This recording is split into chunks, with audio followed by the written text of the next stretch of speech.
gis naa kenn ci seen ay avocat de maître Abdinar Ndiaye mu samp laaj ni lu tax ñoom seen i député duñ leen consulter ñoom ñii seen i avocat. du ñu consulter seen avocat. waaw mais loolu xam nga Abdinar bu moom fu mu far avocat kan la. parti passé waaw mais ngoote ba day wax ak ñoom mais moom bu mu dem ñi nga xam ne ñu ngi ci tribunal ak Pastef di leen ko laaj. moo lay wane moom am na problème. Abdinar bii défendre Pastef bu demee bay laaj ñi nga xam ne faruñu Pastef naan leen lu tax waa Pastef duñ ñu laaj ñun. mooy am na problème. am na problème. ñun dañu amoon ay avocats di leen laaj dañu amoon ay avocats yu nekk suñu groupe di ñu laaj mais ensuite ñu amoon ay spécialistes di laaj ensuite léegi-léegi ñu seeti ñeneen ñoo xam ne faru ñu cun ñu laaj leen. yenn saa yi ñu seeti université ñu laaj leen. yenn saa yi ñu dem seeti le patronat invité ko añ laaj leen. parce que xamuñu lépp. mu ngi nii mu ne pourquoi le parti Pastef ne consulte pas ses avocats maître Abdinar Ndiaye. waaw mais defe naa ne moom bu fekkee ne moom jàpp na ne kenn ko laaj ne dem uti ñeneen ñu mu défendre. moi je demande à Abdinar de venir nous défendre à nous. ñun dinañ ko laaj dinañ ko fay. léegi ginnaaw ba président dafa annoncé woon ak référendum te fu mu ne nii conseil bi dàq na li nga xamante ni moom moo di révision bi. ndax dañuy jëm ba tey ci référendum wala jaratu ko nga expliquer ñu loolu. loolu tout dépend texte bi président waroon yóbbu référendum dafa fekk ne bi booba temps kenn voté gu ko mais ngoonte boon buñ ko voté woon ci li muy laaj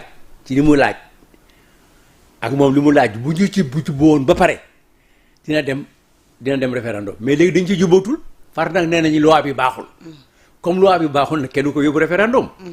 muy benn ñaar donc problème bi donc nekkatul foofu problème bi mooy président lan lay def ci loi bi ak lan lay def ci avant projet yi nga xam ne moom la génne woon ne daf ko bëgg a transformer en loi te commencé ko waxtaan ak ay nit ñi loolu mooy problème bi. d'accord ndax am na ci ay ponk bu ñu duggee nag ci fond bi parce que président fond bi la attaqué mais bu ñu duggee dans le fond ndax yow en tant que ak expérience bi nga am ci assemblée nationale jàpp nga ni ndax am na je veux dire ci ay ponk yu nga xamante ni yow d'accord nga ci jàpp nga ni waaw lii wax dëgg fa neex yàlla war na bokk ci suñu réforme constitutionnelle.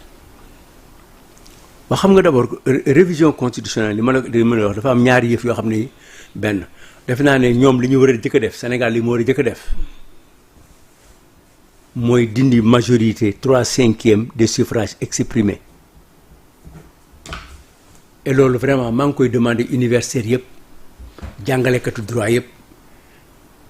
Ismaïla Madioro Maysa Diakhaté ñiy jàngale droit yëpp nañu jàpp ne rafetul ci constitution bu ñuy modifier di ko réviser avec 3/5 des suffrages exprimés parce que suffrage exprimé c'est volatile c'est entre 1 et 165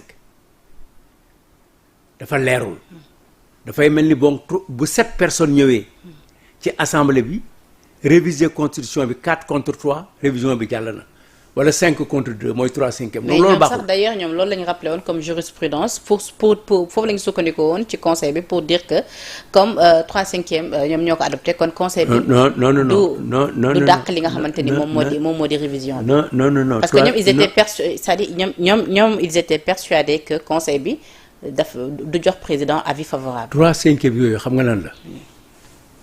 D'abord 3/5 de l'Assemblée nationale la woon 3/5 de l'Assemblée nationale peine du 3/5 du suffrage exprimé 3/5 de l'Assemblée nationale mooy effectif Assemblée nationale divisé par 5 multiplié par 3 3/5 de suffrage exprimé mooy ñi nga xam ne ñëw nañu ci député yi te seen suffrage exprimé wu 3/5 mu ñooñu est-ce que d'accord nga. waaw donc du benn ensuite loolu ñu wax noonu demeewul noonu loolu. dañuy fàttali que dañu doon fa conseil dafa doon fàttali ne président de la République Abdoulaye Wade bi muy indi loi boobu pour ñu réviser ko pour muy nekk déplacement wu prorogation mandat député yi ca décret ba mu leen yónnee daf leen ne damay demander à ce que ñu réviser ko la constitution sur la base de la seule Assemblée nationale mooy foofu tëj na approbation par le référendum donc ñoom ñooy assemblée mooy adopté mooy approuvé l'approbation au 3/5 vaut en même temps l'adoption donc noonu la demee mais bu ñu wootee jurisprudence maa ngi ci assemblée bi loolu kay fi la ma fekk. maa jiital groupe bi léegi loolu benn réforme la boo wax après mu am da nga ci amaat yeneen ponk. waaw am na yeneen ponk parce que xamul tax xam nga heureusement que léegi l'Assemblée foofu le gouvernement est assez vigilant sur les modifications des textes yi nga xam ne ay loi la sans ñu xool loi bi lan mooy conséquence am sur le plan financier parce que bu njëkk ba daan nañ ko def rek après gouvernement bi non dinañ ko mën mais tey gouvernement bi mënul dara dañu nekk dans une situation financière où le gouvernement ne doit pas pouvoir supporter une augmentation de charge bu mu maîtriser wul bu ko defee moom dina am problème avec les bailleurs et nos partenaires internationaux. muy ñaar ñetteel bi. gouvernement bi dafa am ay cër ci loi bi. quand le gouvernement demande un vote bloqué de la loi parce que da ngay gis ñu voté article 1 article 2 article 3 di nga dem sax ba lu mel ni code des impôts wala code du travail 236 articles nga voté ko par benn par article bu fekkee ne assemblée bi dafa respecté loi bi wala boog mu respecté ko mu adopté ko par titre mais gouvernement bi am na droit demander code général des impôts bi nekk 496 articles ñu adopté ko d'un seul vote le vote bloqué.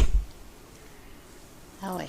waaw te bu ko amee dafay nekk te pour mu nekk dafay nangu moom assemblée bi day nangu dañ ciy boole amendement yi nga xam ne bi assemblée defoon nañ ko te gouvernement bi nangu ko mais dañ ciy boole obligatoirement gouvernement bi amendement yi mu def daf lay won la prééminence doole bi assemblée anam ci effectivement ba gouvernement bi am ci assemblée bi donc yooyu yëpp lu ñu évoqué la woon ci réunion bi te defuñu ko ndax ci réforme yi ànd nga ci li ñu ne ñu wàññi doole président ba premier ministre sax mun a am yenn ci ay dogalam loolu xam nga tout dépend ci li wax la xam nga nee nañu bu ci gën a gàtt rek le président de la République nomme à tous les emplois civils et militaires du dëgg rek mais ci réforme yi ne woon nañu ne encore que le premier ministre mën na nommer à des emplois civils mais très bien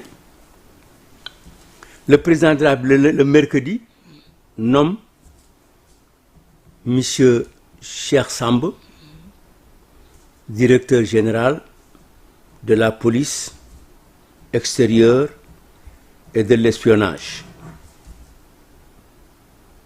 le mercredi le jeudi à ce poste-là le premier ministre il nomme Doudou Wade fu ñu jëm fan la jëm. ci àttekaay ah. ñu àtte leen. ah mu ngi noonu ngoonte woon nee nañu dañ koy déterminer par une loi mais constitution bi li mu wax moo gën a dëgër constitution yi moo wax ci benn disposition ne nomme à tous les emplois civils et militaires waaw nga bëgg nag encore di permettre ci même matière bi premier ministre di ci nommé ngoonte conflit ngay indi conflit personnel ngay indi kon boobu baaxul waaw bi ñu ne tamit ànduñ ci d'ailleurs président boobu def na ci amendement mais ñoom dañ ko daal di dàq ci ni président mënul nekk chef de parti wala mu jiite ab coalition. ten ñoo ko wax. ñoom ci révision bi. ci révision bi. oui xam nga loolu dafay nekk en contradiction ak ñoom li ñu doon parce que lu ma waxoon que ñoom amul cumul de mandat. waaw président de la république seen ku nekk seen parti mën loo nekk. président de la République waxoon nañ ko defe naa de ci li ma yaakaar bu ma fàttewul ñoom dañu doon prôné ne mënul nekk chef d'institution mais ngoonte bon donc Pastef ku fa nekk membre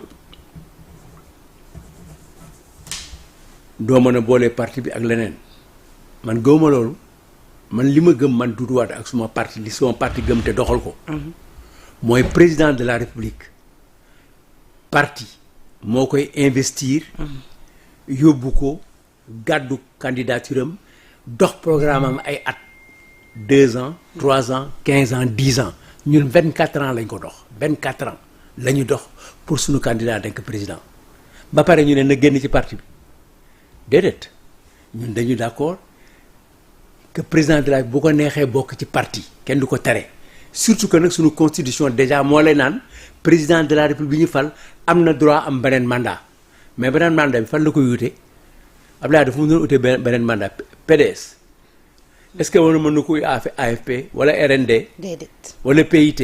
wala LD ñi mu àndaloon ñëpp déedéet. bu doon ñoom rek bu doon ñun rek xëy na du ñu dem. mais bu doon ñoom rek du ñu dem ngoonte bon président de la République dafa am soutien wu. dafay soxla soutien politique. un président de la République bu amul soutien politique du gouverner. dafa soxla une majorité à l'Assemblée nationale.